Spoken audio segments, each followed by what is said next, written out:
अस्सलाम वालेकुम, welcome back. ईमान की वालदा ने एक पैगाम दिया है, तो आज ही पहले उनकी वीडियो देखते हैं, फिर जो ना मज़ीद बात करेंगे, फिर जो ना मज़ीद बहुत कुछ आप लोगों को मैं बताऊंगा।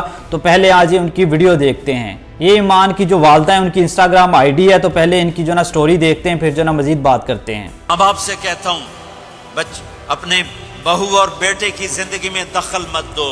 माँ बाप से कहता हूँ बेटे और बहू की जिंदगी में दाखिल मत हो।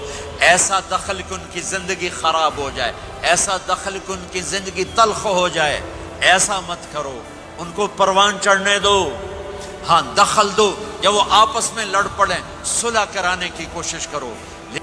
अच्छा, इन्होंने ये बात तो कर दी कि बेटे और बहू की लाश में माँ बाप को दखल अंदाजी नहीं करनी चाहिए, लेकिन इनको ये समझ नहीं आई कि बेटी और उसके शोहर के रिश्ते के दरमियान में माँ को और भाई को भी नहीं आना चाहिए, उनको भी दखल अंदाजी नहीं करनी चाहिए। आप खुद देखें, साल के कितने महीने होते हैं? 12 महीने।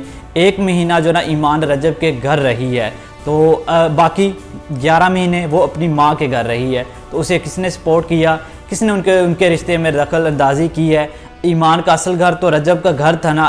अगर माँ इतनी अच्छी होती तो वो कहती बेटी आपका घर वो है, आप वहाँ पर जाकर रहो, ना कि 11 महीने आपने उसे सपोर्ट किए। उनके रिश्ते के दरमियान आए हैं भाई भी और माँ भी, तो ईमान को अपने घर रखा है। देखें, मैं आपको एक बात करता हूँ, 12 महीने में से एक महीना जो ना ईमान रजब के घर रही है, वो भी बस शुरू वाले दिनों में जब शादी इनकी हुई थी तब, उसके बाद नहीं।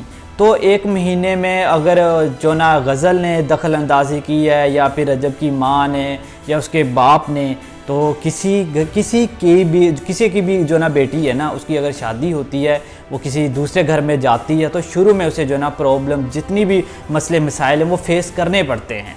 फिर आस्ता आस्ता सारे मामला ठीक होते हैं। लेकिन आपको पता है, साल में से एक महीना जो ना ईमान रजब के घर रही है, और उसके बाद उसने हर सारी चीज़ें डिसाइड भी कर ली। उसने ये भी कह दिया कि रजब भी बुरा है, रजब की माँ भी बुरी है, उसका बाप भी बुरा है, गज़ल भी बुरी है। तो उसके बाद जो ना वो घर बैठ गई। देखें, रिश्ता कब ख़राब हुआ था? जब कीवान इस दुनिया में आया। उसके बाद भी इन लोगों का यही ड्रामा था कि ईमान को इंजेक्शन लगना है, इस बहाने से ईमान अपने घर जा रही है, और फिर वो जो ना वापस भी नहीं आ रही।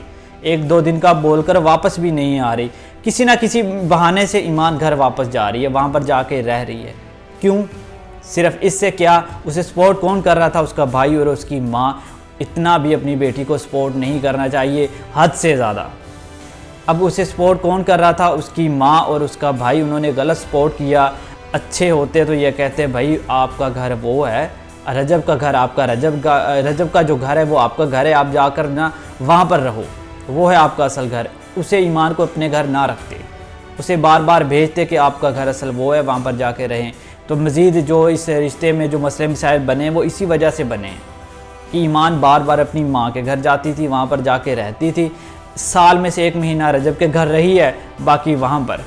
अब शुरू में हर किसी की भी बेटी है कि हर घर की बेटी को जो ना ये चीज़ें फेस करनी पड़ती हैं, प्रॉब्लम्स होती हैं। चले एक महीना ईमान रजब के घर रही है, वहाँ पर ईमान लड़ी है, रजब की वालदा लड़ी है, गालियाँ दी हैं, पंखे से तो नहीं लटकाया ना, मारा तो नहीं है ना। इतने मसले मसाइल तो यार हर घर में होते हैं, किसी से भी पूछ लो, इतने मसले मसाइल हर घर में चलते हैं। इनको सब्र और जो ना फेस करना पड़ता है। आस्ता आस्ता हर चीज़ ठीक होती है। ये नहीं होता बहाना बनाया माँ के घर। साल में से 11 महीने अपने माँ के घर गुजार दिए।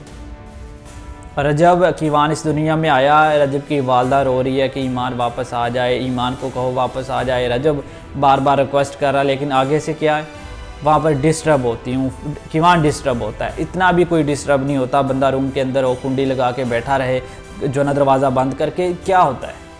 इतना भी वहाँ पर ईमान तंग नहीं थी। यही चीज़ें जो थी ना, ज़्यादा जो ना ईमान की माँ और भाई ने दखल अंदाजी की है, यही वो चीज़ें से जिनकी वजह से ईमान का रिश्ता ख़राब हुआ, उसका घर टूटा, अब जो ना नौबत तलाक तक आई हुई है। तो ये गलत किया ईमान की माँ ने और उसके भाई ने, ज़्यादा दखल अंदाजी इन लोगों ने दी है। तो दोनों साइड से गलत हैं, रजब की फैमिली से भी बिल्कुल जो ना गलत है, ईमान की फैमिली से भी। लेकिन एक हद तक हम ईमान की बात करते हैं कि ईमान अपना रिश्ता बचाने के लिए बहुत कुछ कर सकती थी, इस नौबत तक बात नहीं आनी थी, ज़्यादा ईमान की वजह से आई है। बाकी नाजरीन आपने बताना है कौन ठीक था कौन गलत था, किसने ज़्यादा दखल अंदाजी दी है, रजब की फ़ैमिली ने या फिर ईमान की फ़ैमिली ने, ये आपने लाजमी बताना है। बाकी मज़ीद ऐसी वीडियोस देखने के लिए मेरे चैनल को लाजमी सब्सक्राइब कर लो। तो मिलते हैं नेक्स्ट वीडियो के साथ, तब तक के लिए अल्लाह हाफिज़।